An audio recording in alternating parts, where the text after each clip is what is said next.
Yo, what's up, YouTube and other people, whoever's watching this, multiple platforms.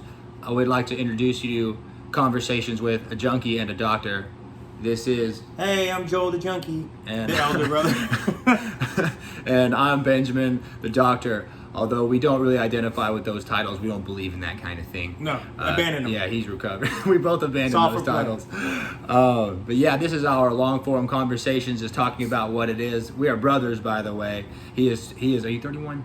Yeah. 31. I'm 29. And for the past 10 years, we've been through some crazy stuff. I went through medical school. He went through a lot of drugs.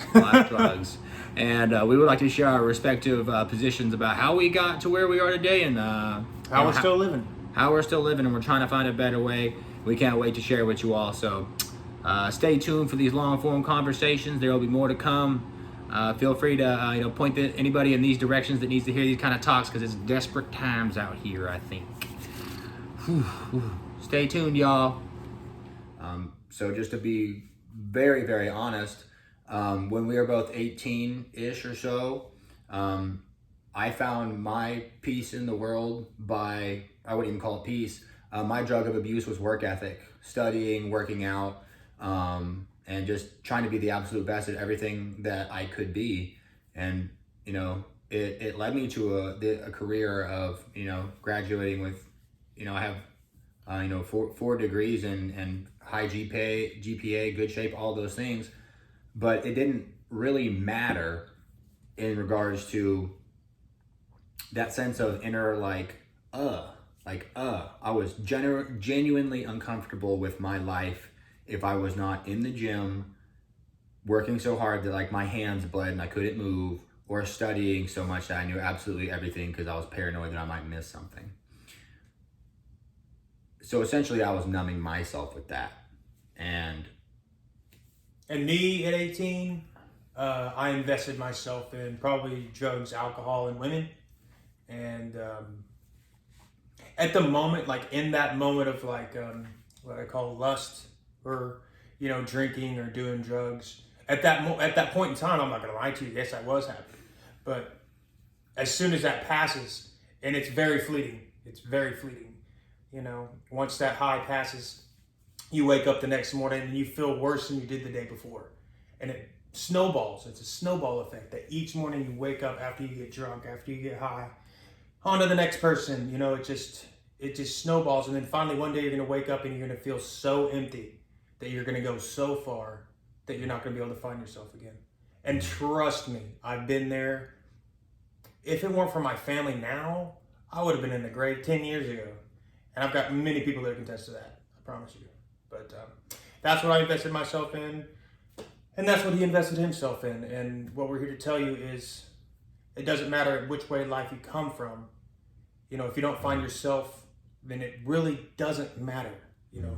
Really doesn't matter. So that's what we're here, is the path to purpose. You know what I mean? it's not what you do, it's how you do it. So we got, plumbers, doctors, and both respective junkies in our own way. And, the goal of these long form conversations is that we want to elaborate on each other and what it is to be human. And also, how do we align ourselves with, finding a path to healing and then staying on that for, the rest of our lives and seeing what we can do. And our mission is to be rabidly authentic, to be as open and honest with our pasts and who we are and everything that we've been through from, childhood to now, because we have had kind of a wild experience and we come from the same but different backgrounds, and we just want to share our stories and teach the youth and even other people our age, because we're almost damn 30, we're not children anymore, but sometimes it feels like we still are. And what we really want to do is help everybody get an idea or a better understanding of this life, and that really only happens with these honest conversations that I think we both agreed that we didn't see to when we were young. I had no idea what mental health was. I didn't know what purpose was. I had, don't get me wrong, I went to church because I had to, and learn those lessons. But at the time, it didn't make sense to me, and there really wasn't any level of leadership beyond that. So the solution is that we will provide that to hopefully the next group of people. So it's an honor to be here with my brother Joel. We've been reunited after a pretty tough course of time, and we'll try to keep these conversations at about 30 minutes or something like that. I think is fair, and they'll be just generalized questions, and we'll field questions from people as they come as well. So finally, just want to say thank you to everybody for watching, and I guess we'll move on with some questions. Okay. You want to kill it and then make up some questions? No, we'll shoot it, bro. Okay. I didn't know you had them already ready. Yeah. So, I guess tell me where did it all start? For me,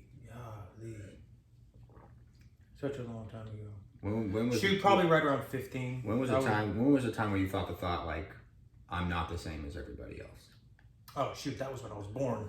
I'm talking about like the really getting heavy, and people are like, oh, he's going the wrong way, hanging out with the wrong group of people. You know what I mean? And people warn you about those. Mm. Like when you're in high school and teachers are like, Joe, do not hang out with that person. It's not that and then you scoff at him like, it's, he's cool, he's my friend. But and I'm not saying it's their fault, trust me, you've always have a right to say yes or no, and I'll never blame anybody for my wrongs, I promise you. But choose who you hang out with, because that's who you will become. And I know that's a cliche phrase, but it's the best. Hang with some eagles, dude, not the turkeys, you know what I'm saying? Right. Jeez, dude. Well, it was right around 15 for me. That's when I really started drinking beer and, smoking some dank, which I don't really think is a drug, but they can say it is. But really started drinking, and then right into 16-ish, right when I turned 16, is when I got into Percocet, and had a friend that could get them, a lot of them, for free. I mean, they were free. I'm just gonna get right to it. So they were prescribed? They were prescribed, and they were 310s. So, I mean, this is back in 2006, when I was a freaking, freshman. So, I mean, the opioid epidemic hadn't really hit, but it was there, you know what I'm saying? It was like on the cusp. So what did it feel like the first time you took? When I took it, I took a little bit, I snorted a little bit, and I was like, this is awesome, because I was like, I don't have to drink 90 beers to get to this state. You know what I mean? And what is that state? That state for me is numbness of feeling, which I like. That carefree feeling is my feeling. Like if I had a feeling to grab hold of my whole life, that would be it. But what does that feel like in your body? Oh, in my body, it's a relaxed state. You can do things that you usually wouldn't do. Like I like to work hard. And back then played sports. I mean, getting sore, you could do whatever you want. You know what I mean? You could pull an arm and you could take a few Percocets and be fine. You know what I mean? And that's what we did. But so I've heard that some people, whenever they take opioids, it feels like a hug, or it feels like an orgasm, something like that. I wouldn't say, I don't know, I'll take it a little bit too far, but it makes you feel really good. But after a while, once you get the addiction kicks in physically, then it becomes your life. It consumes you. It becomes the first thing you think about and what you think about all day. And that's a promise. And that depends on how hard you get hooked on it. You know what I mean? Some people take 110 a day, and it's, they're kind of, aggravated throughout the day if they don't take it. You take a few 30s of Roxy a day, now you're getting on that level. It's like if you don't have it, you'll start feeling physical withdrawals, sweating, rolling over when you sleep, that anger in your bones, you know what I mean? It's a living hell being addicted to opiates, especially heroin. If you're a shooter, it's pretty bad. Okay. That's why people resort to stealing and so whatnot. What led you wanting to be numb? I have no clue. I think I just like to party so much, and I would make a lot of mistakes when I partied, but still was a cool partier. But I just love that feeling. I mean, there's no because there was nothing up until that point to me that what was traumatic. I was partying to have fun up until I was around 18, 19. You know what I mean? A lot of stuff happened to me in that area of my life that people said I changed. They said, dude, you're not even partying to have fun anymore. You're partying to forget. And that was the truth. But up until then, I just liked to party and, pop pills. Mm. So Just as far as liking it, there's no other truth in that. I guess the bush I'm beating around is for like the model of addiction. There's typically an underlying trauma is the real gateway drug to abusing substances. Something had happened that shifted something in you to the point where you felt so uncomfortable sober all the time that whenever you take these things, now it's like, now I feel normal on these things. Probably Cohen earlier in life.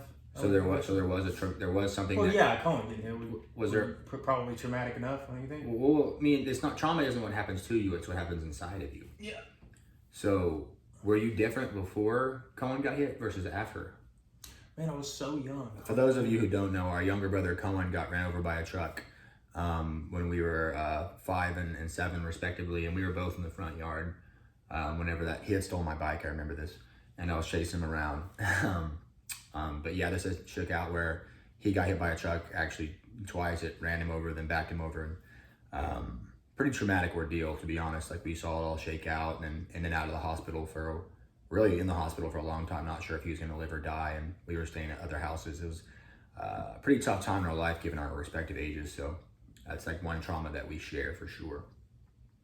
But do you remember being I do, but I'm pretty sure you're a little bit more mature than I was at 5 than I was 7, because I remember looking at Mom and being like, is he going to be okay? And Mom she put her hand on my shoulder, she said, he's going to be fine.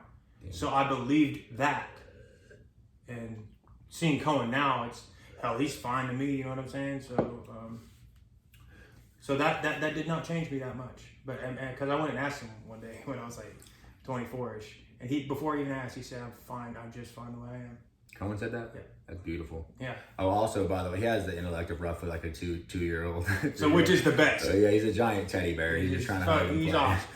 He's awesome. Yeah, 6'2", 250-pound teddy bear. It's incredible. It's awesome. It's like, dude, come on. Yeah. So, and that's what he gave me that answer, and I was relaxed after that. But before that, no. Up until, like I said, up until I was about 18, 19, until that whole ordeal happened, and so we'll get into that later. What about the sense of discomfort? That sense of underlying unease? Were you born that way? Or do you feel like, is there a time where you recognize like... When it really triggered is when my latter 16, when I got my concussion. I had that post-concussion syndrome or whatever. What did that feel like?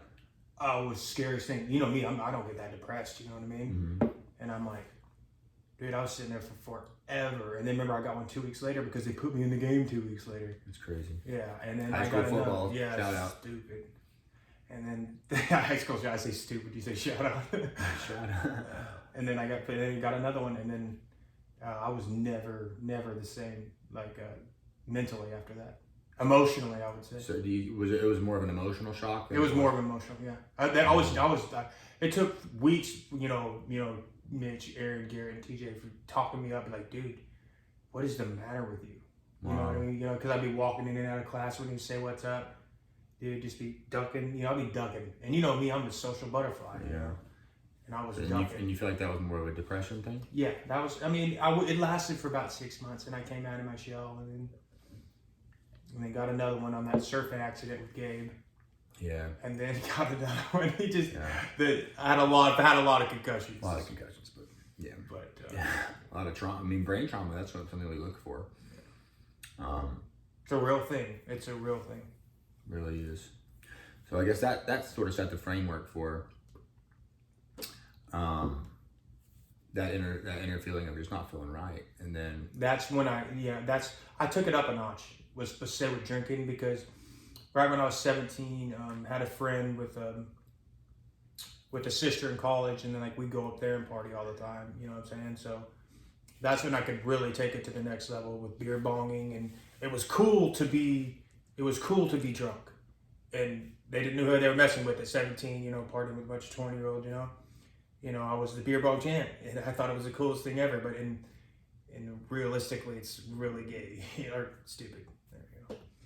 And that's how it began, and it snowballed. Yeah.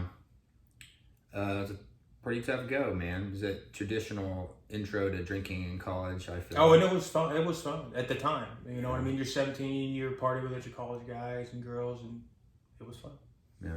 you know, and you were not only was it fun, you were the cool guy at the party, you know, because you were the beer pong champ, which is not the coolest thing ever. Like when you look in retrospect, it's probably the dumbest thing ever. Yeah, it's not a good look, It's man. the dumbest thing This ever. guy gets drunker faster Yeah, than everybody else. He's so Champion. and have and then you get drunker, way drunker than everybody because everybody wants to challenge you, and then you have to take the challenge because you're the champ. You know what I mean? It's ridiculously dumb. Yeah, absolutely. So that was the intro to the. That's when alcohol really got in my life. That's when alcohol really kicked in. That's when I started really liking alcohol more than like when I started doing the pills earlier. You know, and then I leaned more towards alcohol because It's available. Yeah, available. Yeah, and you have to pay out the wazoo to get you a Percocet or freaking Roxy or hydrocodone. You know what I mean? So, and I didn't have that much money in high school, so. Right. So that was from then. It's a deterrent. So it's, yeah, so from 15 to 17 to 20 years old. Okay, so that's honestly somewhat of a traditional path that people follow, but it's not like it got turned up at some point in time. I think that we've all seen this in some friends at that particular time that kind of take that route. So I guess from my side of things is being the younger brother, I got to watch a lot of these things shake out. And thank God, you know what I'm saying? Because, you know, you can just watch somebody just, you know, eat Spiral. shit. Yeah, just eat shit right in front of you. You're like, it better not go that way. And I had about 2 or 3, siblings that had chosen that route, and I saw where that went. And, we had Don't go that way. don't go that way. Never go that way. Yeah. I recognized, early, and, this is the importance of having people who set examples for you, even if they're not like good examples, they're still like ways to live by. And, I would say my experience growing up was not that at all. I saw my little brother like getting run over in the street, and I don't remember mom saying, like, I didn't have that experience. That fundamentally really, really bothered me. And honestly, I wasn't, It didn't set well with you. no, it was a pretty tough go. And but honestly, before that, I had some pretty deep-rooted trust. I had some deep-rooted trust issues. That just worsened the fact. Yeah, it just really got worse after that. Stoking the fire a little bit. Well, I mean, it was like little things, man, because like I was very aware at a very young age, and it was kind of hard because you don't have any experiences to like recognize what's going on. But like there was one time where like him and my other older brother put a bunch of soap and water on our wood floors, and they're like, "Hey Benjamin, come here!" So I was like running around the corner all excited, like my big brothers wanted to play, and I hit the booby trap, bro, and I racked my dome against the ground, had to get stitches. Dude, like, all of us. It happened to all of us. Look at the scar on my chin. Yeah. It happened to all of us. It wasn't just him. Well, then play the V card on you, victim. I'm just saying, trauma is not what happens to you; it's what happens inside of you. And inside of me, I was like, I can't trust these mofos no more. You know what I'm saying? Not gonna lie, me and Daniel were his older brother, so we picked on him a lot. It was honestly, I mean, when you look like in retrospect, it was pretty messed up. I mean, She was abusive. but it was I mean, he was a younger brother. I mean, come on, Daniel picked on me too with his friends. You know, they did the same thing, but we did it to him just double that. You know, The swirlies, little double dose. they would grab your head and they put it in a toilet and they flush the toilet and makes your hair all swirly. Okay, that's supposed to happen from bullies. It's not supposed to happen from your brothers, dude. Don't gloss over my trauma.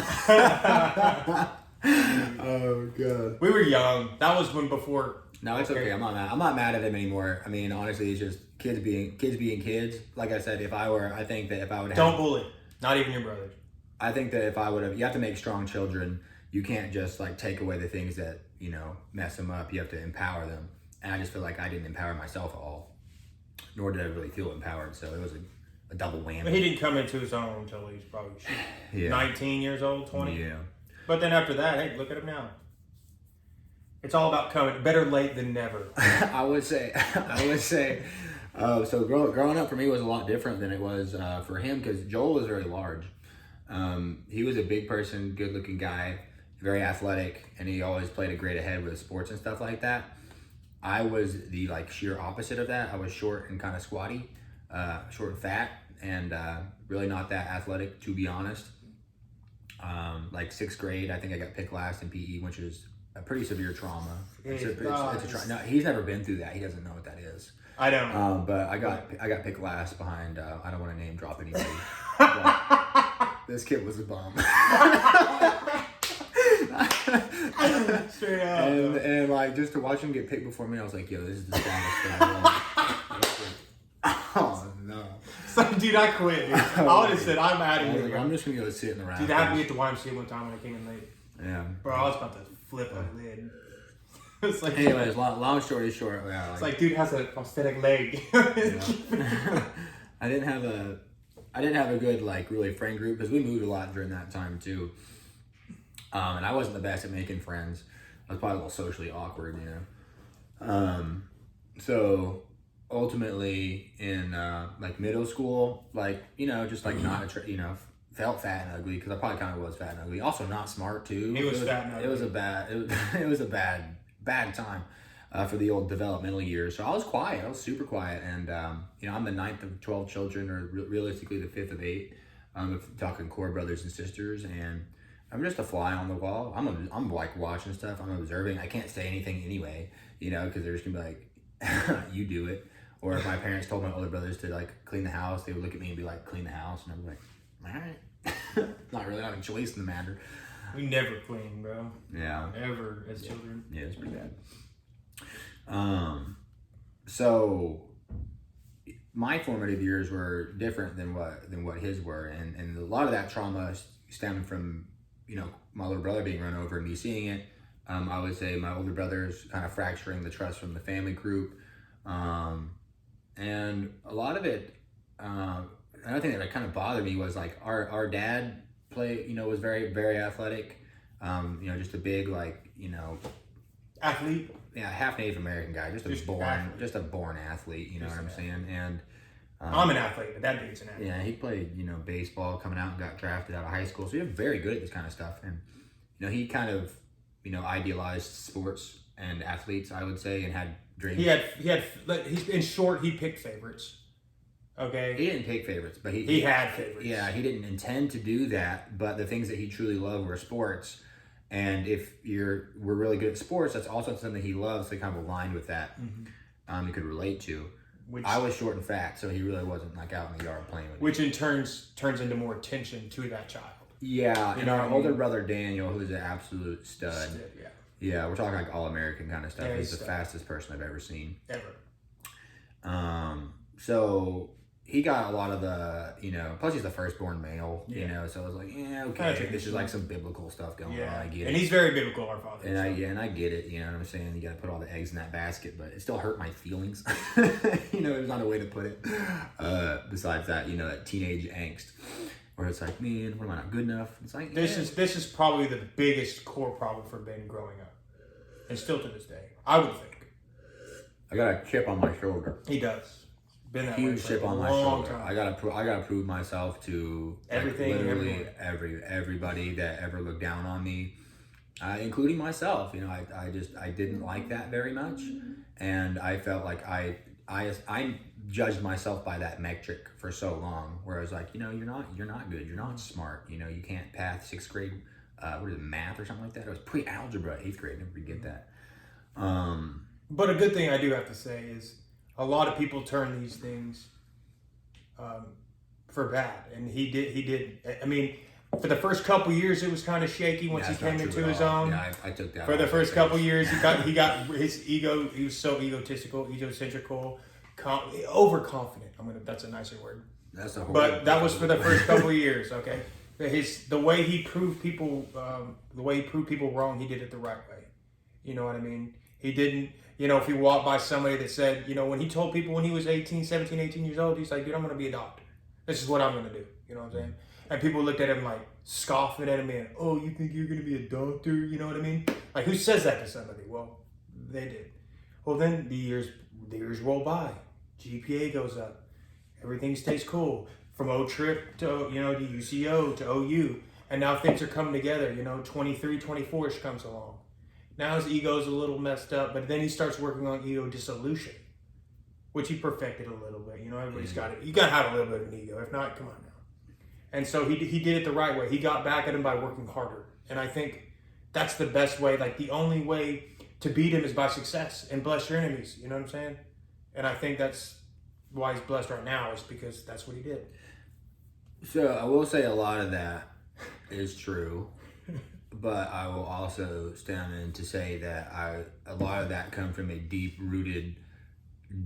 rooted sense of like Vendetta. A lot of it was a vendetta. I mean, I'm not gonna sit here and lie to you, but I got shit on for like forever, 20 years, and I was like, dude, you gotta do something about this, man. Like, and honestly, it was me on my, like, I was dumping on myself, to be truthful, and in a sense, everybody is. Yeah, everybody has the power to come up out of it. It was a tough little go around, to be truthful, and I was like, man, something's got to stop. You know, I was like, ultimately, I was like, dude, if you just, because it really got to the point, we're doing authenticity here. I didn't give a damn about myself.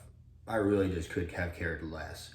But I did recognize that if I put in if I put in crazy hours and just go ham bone no matter what, like, that eventually something would happen. And I had a very powerful motivator that was my family, my little brother. Rewind a little bit. So growing up with Cohen, he's a year and a half younger than me. We were like best friends before he got hit. That's probably why it was more traumatic to me than it was to him. But I grew up taking care of like a handicapped person, you know, like be taking him to school. I'd be feeding him back, you know, bathing him and stuff like that. And I'd be playing. Like, we watch VeggieTales all day. And you know, you really learn to appreciate, you know, the value of a human being and like a soul. And like, dude, if it wasn't for Cohen during those times, I'd have been screwed, dude, because I didn't have any friends. And my older brothers really didn't get along with that well. Thank God for mom, shout out. And shout out, mom. Yeah, ultimately, Cohen was the one that was always there for me, like hugging me, you know, just like always wanting to play. Like, it was that spirit of life that I really did not experience otherwise. So in a time of my life where I was like, all right, something's got to go. I was honestly super depressed. You know, me and my high school girlfriend were having problems too, so that, like, you know, put you in a really bad spot. On top of all my friends were going to college, and I had made no decisions at all regarding that.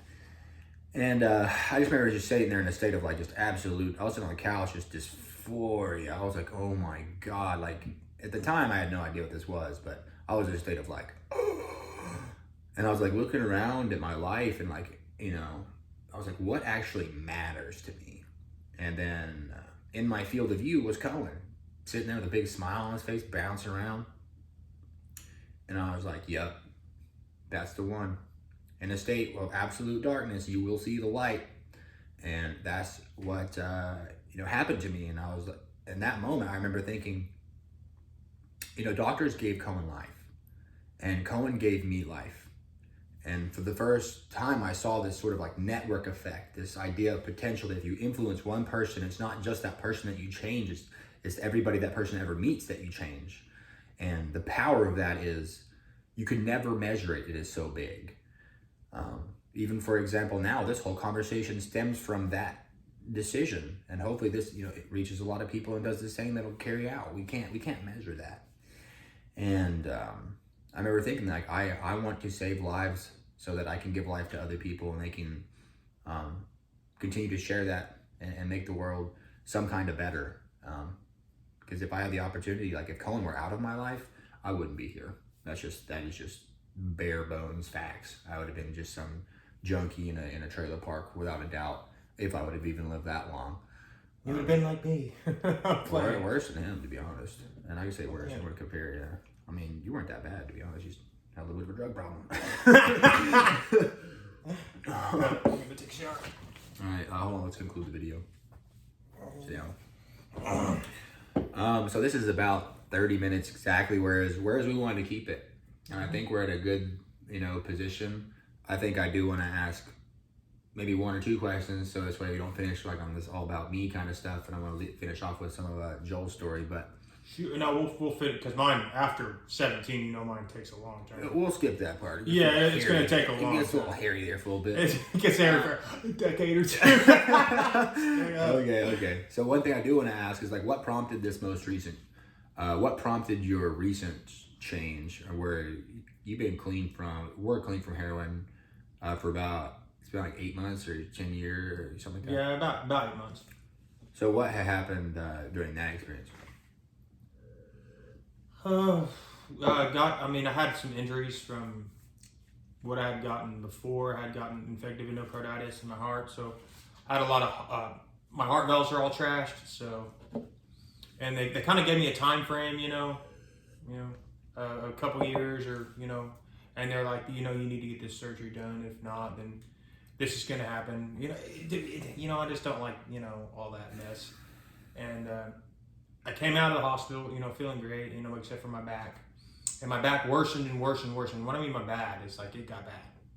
Like I couldn't get up, couldn't even get up to go to the bathroom. It hurt so bad. And throughout that whole mess, I was like, you know what? I ain't got that much time to live anyway. You know what I mean? And what does it matter? I discarded all family and friends, and again, like I always do. And I was like, I'm just going to get, I didn't get like, it wasn't like a twist off, you know what I mean? I used a few times, but, everybody found out like they always do, because I'm not very good at hiding stuff. So, but that's how it happened. Then I quit and then moved to, got shipped off to Hawaii. So what prompted you wanting to finally hop on this path of purpose that we're talking about? What was the final, okay? There was actually there's a two-step process here. I gotten in a wreck in Honolulu about 3 weeks ago, and as you can see, I'm still rashed up, got a couple staples in the back of the head. Broken spine. 4 broken vertebrae. Concussion again. And 6 broken ribs. But other than that, I'm fine. Ribs. And that's other than the fact that What a great attitude. Yeah, other than that, and 8 months ago, I was in the hospital for 3 months, so. That should be scary. It's been a long ride, but after this one, I woke up, I was like, dude, I'm in the hospital again. When I woke up, I came to, and the doctors put staples in my head. I was like, this is not happening again. And I couldn't move, because if you ever had your ribs broken, it sucks. You can't really do anything. And I was sitting there in the hospital, I was like, dude, I don't want this to happen again. Talked to my sister for a little bit, and it really, really didn't hit me until they shipped me over here to North Carolina. And I was talking to my dad, and he was like, Joel, he was like, I need to talk to you for a little bit. And I'm like, oh, okay. We talked for a little bit. And he sounded real serious, when you got that serious tone in your voice, especially when it's your father. He's like, I had a, like a little vision about you. And I'm like, oh, sweet, vision, but it's not the one you want. And he was like, he goes, if you don't button this thing up, if you don't button your life up, which I know you can, he goes, and don't take this isn't 100%. Visions aren't, you can change anything, even a vision, I promise. Visions are like giant signs that give you rough approximations.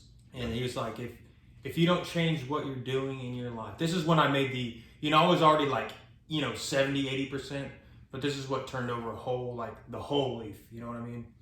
And he was like, if you don't change what you're doing, he's like, you're going to be paralyzed your whole life. Mm.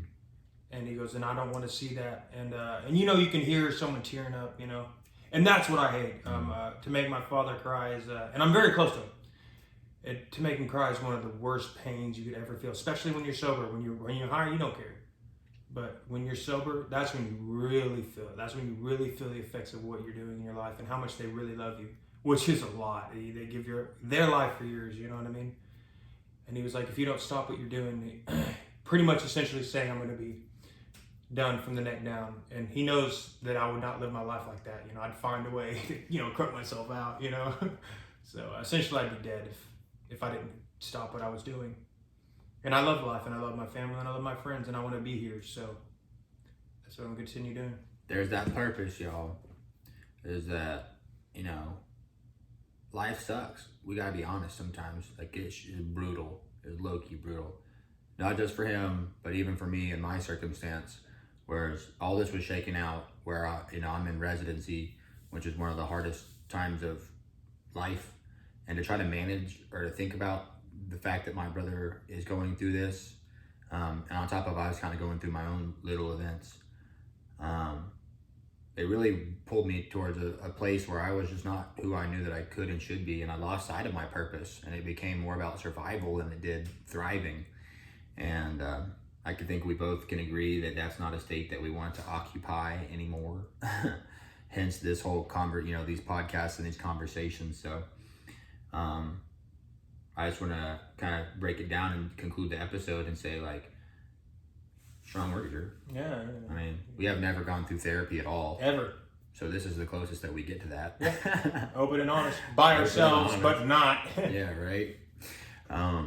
So anybody has any, kind of questions or can relate to any of this, drop comments, give a shout out, DM, we'll hit you back. We, like I said, we've created this time in our lives to do this and try to help folks. So, it's our honor to do that. And realistically, it's healing on our part. I feel better, to be truthful, about having these conversations. So, stay alive, stay strong. Yeah, thanks to y'all. Yeah, pay attention to your mind. Bye, y'all.